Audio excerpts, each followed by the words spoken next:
Hello everyone, welcome back to Too Sweet MTG and welcome to another Cube Tuesdays.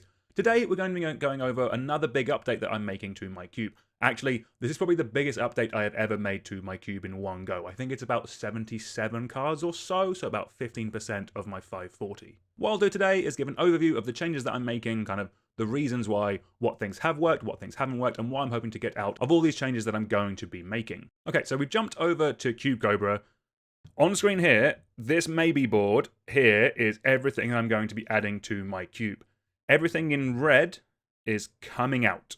So I think the first thing to go over is the main impetus for a lot of these changes is that I'm adding double fetches to my cube. This means I'm going to be running 2 of every fetch land and breaking singleton for it, basically. There will be a whole video on double fetches coming out on the channel in the next couple of weeks, so do keep an eye out for that. I won't go into too much of the reasoning why in this video, but basically what I'm going to be doing, like the actual logistics of it, is I'm adding 1 more of every fetch land to the cube, and what I've basically done is I have cut what I think is the worst dual land in each color to kind of make up for this. So the number of dual lands in my cube is staying the same, but I'm replacing the worst one and adding another fetch land in its place. With the double fetch lands, I'm basically hoping that the mana bases in my cube will just naturally get better because there's better lands in there. A couple of cards that I can now run, because I think they'll be better with double fetches specifically, is a card like Lotus Cobra. This is a fine card in cube anyway, but when you have double fetches, it will really kind of boost up the mana that it can make. The other one that I think we can now run is Brainstorm. I'm not normally a fan of Brainstorm in cube. A lot of the times it's just going to read,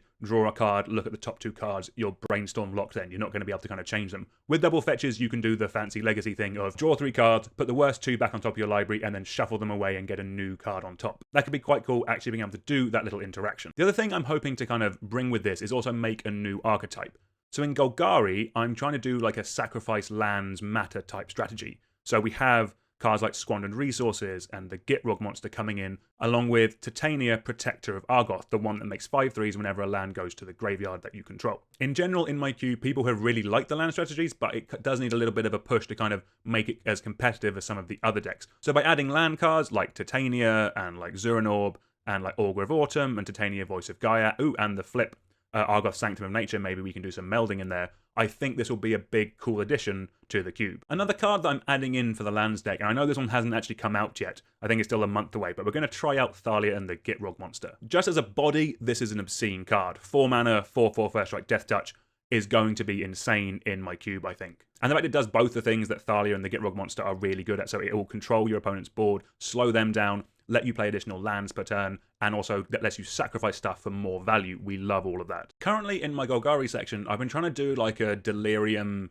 number of cards in the graveyard matters type thing. So basically we are cutting all of those cards to make room for the new land package. So in the specific colors, it means things like Stitcher Supplier, Maya Triton, Stinkweed Imp, which pains me, Golgari Grave Troll, Werebear, Jadelight Ranger, Transverse the Uvenwald, Grimflayer, and Hogak, and also Emrakul the Promised End, as it is kind of a top end for that deck, all no longer really have a place, so they were kind of easy cuts for me. Because that deck also goes into red a little bit, I was running cards like Seal of Fire and Tarfire just to kind of boost the number of different card types in the cube. Basically, these have been replaced with more synergistic or more efficient bits of removal. We'll get onto all that a bit later on. That's what's happening with green-black, kind of brought in by the double fetches. There is a bigger change happening to my cube, which is basically I'm removing aristocrat cards from Mardu. Currently on screen here are all the dedicated cards that I have been running for aristocrats. So we have our sacrifice outlets, things like Carrion Feeder, Viscera Seer, Woe Strider, and Yeheni, along with things like Goblin Bombardment, Altar of Dementia, and Blasting Station. We then also have our Blood Artist effects, which like drain out your opponents, things like Blood Artist, Zulaport Cutthroat, Judith, and Elias El Kor. And then also we just have some dedicated token makers for these colors with things like Ophiomancer, makes a Death Toucher every turn. That one will be sad to go. Bitter Blossom, which personally I think has just been overpowered in recent years, and things like Lingering Souls. The reason for this is basically I have personally found aristocrats to be underpowered in my current cube environment. When my cube was a bit more less powered, a bit more mid-rangey, this deck did some work, but one of the reasons I'm changing this is just because I haven't seen it come together in my playgroup. People actively haven't been drafting this archetype for a couple of months now. So as the person putting the whole cube together and kind of organizing things, I think it makes sense to try something else and try something new in this space. I'm also going to go over another change before we go into the ads, which is things that have been affected by removing sacrifice outlets. So by losing things like Altar of Dementia, Blasting Station, Carrion Feeder and Viscera Seer, it has made some other archetypes work. For example, I currently have the persist combos in my cube. So the idea is you have something like a Good Fortune Unicorn, which puts a counter on something when it comes in. You have a creature with persist, like a Kitchen Finks. You sacrifice this to a sack outlet. With a Good Fortune Unicorn, it comes back in, reset, so you can infinitely sacrifice everything. Then when you have this loop, you can either drain them out with something like a Blood Artist, or mill them out by using Altar's Dementia as your sacrifice outlet. This is another archetype that people have actively tried to draft in my cube, but the decks never really come together. Like, I've had it myself where I've had effectively as good of a dedicated persist deck as you could get, and it didn't really ever get there for me.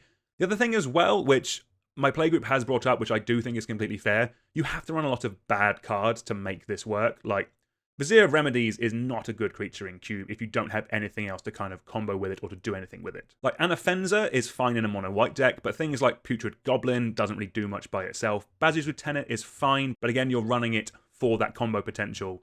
Renata, there's better 4-drops in green. Wordful Primus is in as a big thing with persist. There's some other cool stuff I want to try out here. And like Good Fortune Unicorn and Kitchen Finks are fine, but again, there's better things in Selesnya that you can do. So these are the cuts. Let's go over what we're putting in their place. So in white-black and white-green, I'm kind of going for a bit more kind of like hate bears, death and taxes, basically. I'm leaning into the good cards that white, black and green has. So coming in, replacing things like Vizier of Remedies, we have Skrelv, which is like another Mother of Runes effect. Student of Warfare is just a better card than some of the ones that we're running. Cathar Commando, again, a good aggressive creature. Intrepid Adversary, a good like lord for that kind of deck.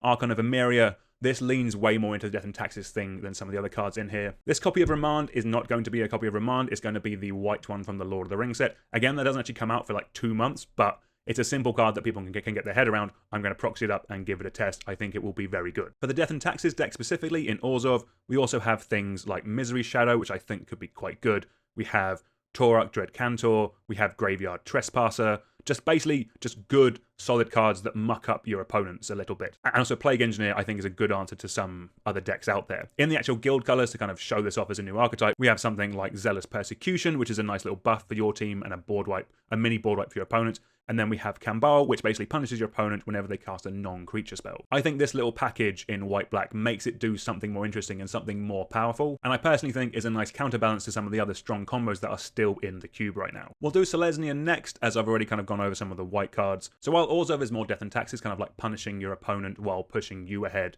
stripping them of resources, that kind of thing. White-green is more kind of slow them down and just play beaters to kill your opponents directly. That's where cards like Bloated Contaminator, it's a 3-mana 4/4, it will kill some players, I think is really solid. We also have Springleaf Avenger, a card I've been wanting to test for a while, but I think could be quite cool in this build. You can swing through with some cheap aggressive white creatures, they're not really going to see this coming. 4 mana, you hit them with a 6/5, and then you get some value by bringing a permanent back to your hand. I think that could be quite good. The biggest change is in the Selesnya section actual, which is running just like good cards. So like Fleece Mainline is a 2-mana 3/3 that has the ability to become hexproof and indestructible later on. Like in these kind of decks, you'll also have Mana Dork, so you can make that mana to make yourself a big creature. Then just talking of good cards, we're trying out Voice of Resurgence. I think this is perfect in like a hate bears kind of deck. It is the epitome of a bear that is hateful. I think it's just going to do a load of work and be really annoying and kind of give those decks something good to do. Then we also have Night of Autumn, as again, it's just a solid creature. Like base scenario, it's a 3-mana 4/3. We like that. That is good. You can kill some opponents with it, but it also has some nice utility by destroying an artifact or enchantment or gaining you 4 life against the aggro deck. We are adding in Knight of the Reliquary. This is more for the lands deck, kind of giving that a bit of push. As I've mentioned, we're running Thalion the Gitrog monster in Abzan, so that deck splashing into like white, I'm kind of fine with. So Knight of the Reliquary is an easy one to come in at this point. I think we'll do Gruul next before we go into kind of like the biggest change that's changed a lot of cards in the cube. Gruul right now is kind of in between like the lands deck and the madness deck. Very few people draft like a base Gruul deck in my cube. It doesn't happen that often. There's just been like an influx of just really good creatures recently. So I'm trying out Morlock. I think this would be quite good. It's a fight spell that also becomes a really big creature. And then Territorial Karvu, I think could be quite a solid card. With all the fetches and triumphs, it's going to be a bigger creature than it actually is. Also, this does play into the Madness deck as well, because it has the ability to discard when you're attacking with it. I think that could be quite cool in that build. On the topic of the Madness deck, I am bringing back the Worms, Arrogant Worm, and Reckless Worm. I have missed these. I have drafted the Madness deck quite a lot recently, and I've generally missed these cards. I know they go in very few other decks, but just having a bit of extra redundancy means that if you don't get there with like Survival of the Fittest or like Vengevine, you still have something good to do. And I really like these cards, and it's my cube, so they're coming back in. If I'm losing Golgari Grave Troll, I'm bringing back in a Reckless Worm. That's my plan. So probably the biggest archetype shift. With losing aristocrats, it has freed up so many slots in red and black for me to try something new. And I am not 100% sure if this deck is fully there yet. Basically, I want to be testing this archetype. So I'm going to put it in, see how it goes, and then I'll do kind of like a video actually breaking it down in more detail. But basically, I am changing Rakdos to be kind of like a aristocraps, goblin welder, value from artifacts going to and from the graveyard kind of deck. So there is already a artifacty style theme in Rakdos. It's kind of more, actually, it's like a Grixis style thing. So we have Tezzeret and Baleful Strix in Dimir at the moment. We currently have Chaos Defiler, which is a house of a card, and Duretti in Rakdos. But basically, I'm leaning into it more. What I'm doing by cutting some of the aristocrat cards is I can add things like Blood Tithe Harvester, just a very good aggressive creature, 2 mana for a 3/2 that also makes you a blood token, which is an artifact. We like that. We have Oni Cult Anvil, which is kind of the actual kind of like aristocraty style of thing, like it makes a token, it pings your opponent for damage every turn. And then we also have Mayhem Devil. Now I know Aristocrats is coming out, so this might seem like a bit of an odd inclusion, but this is whenever a player sacrifices a permanent. So this will trigger when we are sacrificing our like treasure tokens or when we're sacrificing artifacts, it will ping damage off of that as well. This will actually keep the fetch land players who are just drafting all the fetch lands in check because it will ping them a damage whenever they crack a fetch. I do think that is quite nice. It is not a dedicated sideboard card,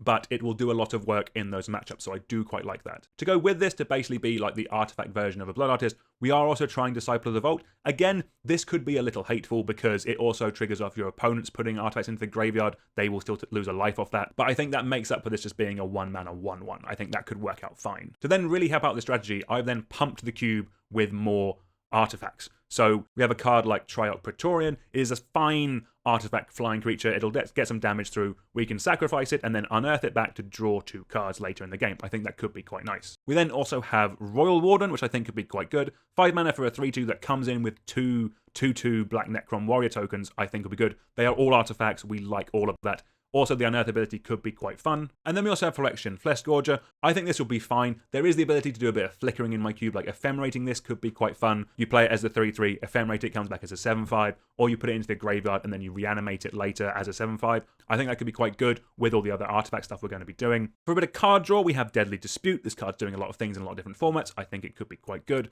We then also have Blood Fountain as just a way of making double artifacts off of one spell. And the activated ability to bring stuff back, I think could be quite nice. There are definitely more kind of like egg-style cards going into this. Like, for example, we are bringing in Experimental Synthesizer in red. And then adding Trash for Treasure, I think could be quite nice. Like, Black-Red is quite good at putting things into the graveyard. You have things like Faithless Looting. You might already be running some reanimation spells, so Trash for Treasure is just another way of cheating some big dumb artifact into play. I think that could be a nice way for the deck to kind of go. If I'm honest, the rest of red is kind of changing some cards that are already in there, maybe some aggressive cards, into cards that work with this new archetype. So I think Reinforced Ronin is just a solid card. It's a 1-mana 2/2 with haste. Yes, it does come back to your hand every turn, but if you need an aggressive body, it is an aggressive body. If you need an artifact to go to the graveyard, it can do that. If you need an artifact to sack, it does that for just 1 red. We like that. We're then also trying Suck Hands and Smelter. This is basically another sacrifice outlet. So the idea is you can sacrifice your Experimental Synthesizer, something like that, at the start of combat for 1 mana to make a 3/1 artifact with haste. We like that. It is turning artifacts into more artifacts while triggering things like Disciple of the Vault and Mayhem Devil. That could be quite good. We then have Brea's Apprentice as probably like the worst Rebel Master I am running in the cube, but I'm not cutting any of my current ones, so I'm kind of alright with this. And then by getting rid of some of the Delirium removal spells I mentioned earlier, we can try something like Galvanic Blast and Voltage Surge. I think Galvanic Blast will be a good card in the cube. Basically, it is a better Shock. Shock is fine, we like that. Voltaic Surge not going to the face, I'm not a big fan of, but it will still be a solid removal spell. And then another card that can also go in mono red while also going in this Artifact Aristocrat deck is Descent into Avernus. I really like this card. It is kind of Sulfuric Vortex at home, but it is very good. I think this will be a very solid card in the red-black build, and also is just fine in mono-red. It basically just keeps growing, pinging players more and more every turn, while also making both players some treasure, which I admit could undo some of the work by letting your opponents just play a 3-mana 4/4. But if it means the aggro player can just empty out their hand the quicker while dealing damage as well, I think it could be quite good. We'll go over some artifacts that we're adding in to kind of help out this strategy. Friction Dragon Engine is 3-mana 2/2 double strike. Any aggressive deck will like this, and it works really nicely in Rakdos artifacts. Ancient Stone Idol, again, is just a big dumb idiot. Because we're cutting Emrakul the Promised End, I'm looking for something big to come in its place. Ancient Stone Idol does this. It is a big dumb idiot. It is a 10 mana 12/12 flash trample. We like that. So it goes in any kind of like sneak attack deck, show and tell deck, I guess. Anything trying to cheat things into play. It is a target for those, while also being a big dumb artifact. We like all that. Zeranorb is obviously for the lands deck, but things like Currency Converter, Ica Wellspring, and Portal to Phyrexia especially, I think could be quite good in these decks. Like Trash for Treasuring, a Portal to Phyrexia, we like that. That could be quite good. It's also a Tinker and Show and Tell target, so it has enough room. This could be the narrowest because it's not a creature, but it's definitely a card I want to test out. So that's the bulk of the updates, kind of the main changes to like archetypes and that kind of thing. I'll go over some new cards I'm testing because I think they could be quite good. I'm going to give Savarek's Tomb a go. It's basically coming in specifically for Thran Dynamo. While Thran Dynamo is just a better rate as a specific mana rock, the initiative has just been really, really good. It's been very strong. And while this is not as good as a mana rock as Thran Dynamo, if you keep the initiative, it's not that bad. This comes in, gives you the initiative. When you have the initiative, this will tap for 2 mana. The first part of the dungeon for the initiative is you go and get a basic land. So if you don't have your 5th land drop in play, it is kind of ramping you that 1 extra. For me, that makes up enough of the difference while bringing the initiative into the game, because that's just been very, very strong recently. I think the bottom ability could be quite interesting. I'm not expecting it to come up all the time, but I think when it does and someone wins a game with it, I think it will be quite cool. Some other cards now, we're going to try Tatyova, but Monarchic Druid. I will be honest, a 5 mana 3/3 is not really where you want to be, but with the double fetches, I'm willing to give it a go. Give kind of the multicolored land deck something interesting to do. I think Tatyova is a solid option in those kind of decks, but also I could see this coming out at some point in the future. I want to test it out, we'll see where that goes. The house is coming back in, Bolas' Citadel, again with the artifact stuff, like Trash for Treasuring a Bolas' Citadel could be quite cool. Also, Tinker's already in. Tinkering for Bolas' Citadel, that is quite fun. And also just straight hardcasting it. Like I mentioned in a previous update that I was trying Lake of the Dead. Using Lake of the Dead to ramp into Bolas' Citadel. That could be cool. That could be a cool thing to do. Another couple of cards quickly. Mystical Tutor just helping out the combo decks. I'm not sure they need more help, but just using it as a way to kind of find your pieces. With some of the self-mill, like, dredge cards coming out, like Stinkweed Imp and the like, it means that kind of churning through your deck the fairway, I'm going to say fairway, so you can win with Thassa's Oracle, is going to be a bit harder. So this just makes it a bit straight, more neat combo-y. You can Mystical Tutor for your Demonic Consultation, something like that, to kind of mill your whole deck away. That could be quite cool. And then we're also putting back in Blade Spicer. This is just a solid creature. There is kind of a Flicker sub-theme in my cube, so blinking this, making multiple artifact creature tokens is very good. But generally, just having more artifacts in the cube, I think is going to be a good thing for a number of different strategies, not just the sacrifice one. This could possibly make like a blue-white artifact deck exist, using things like Urza and like Urza's Saga to kind of make the construct tokens. Just having more artifacts around with things like Blade Spicer, I think is solid. Playing on Disruption is just a solid card I've been looking to test for a while. Haven't had a chance yet, so it's coming in. With the land stuff moving back into Golgari, Vampire Hexmage is coming in. I've currently been running Trigger Happy, as this will trigger Dark Depths. So this basically does the Vampire Hexmage thing of triggering Dark Depths. It's never really come up. It is an uncard, so cutting that and putting back in just a solid creature in Vampire Hexmage, we're fine with. We like that. And then I did mention I was cutting Woodfall Primus. I do still like having a big, beefy green string on the top end, but I'm bringing in Titan of Industry. This has been in my cube before, and I've actually really liked it.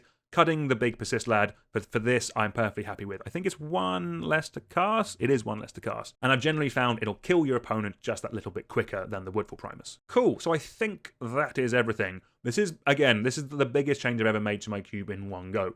Let me know down in the comments what you think. Specifically, what would you add to make this kind of Onicult Anvil artifact aristocraps style of deck work? I think as an archetype, I'm definitely interested in testing it, but I know this is not the final version yet. There's definitely going to be some fine tuning. There's definitely some cards that I know I could add, but I think this is where I'm starting off, and we'll kind of go from there. But until next time, please like, share, and subscribe, all that good stuff, and I'll see you soon. Goodbye.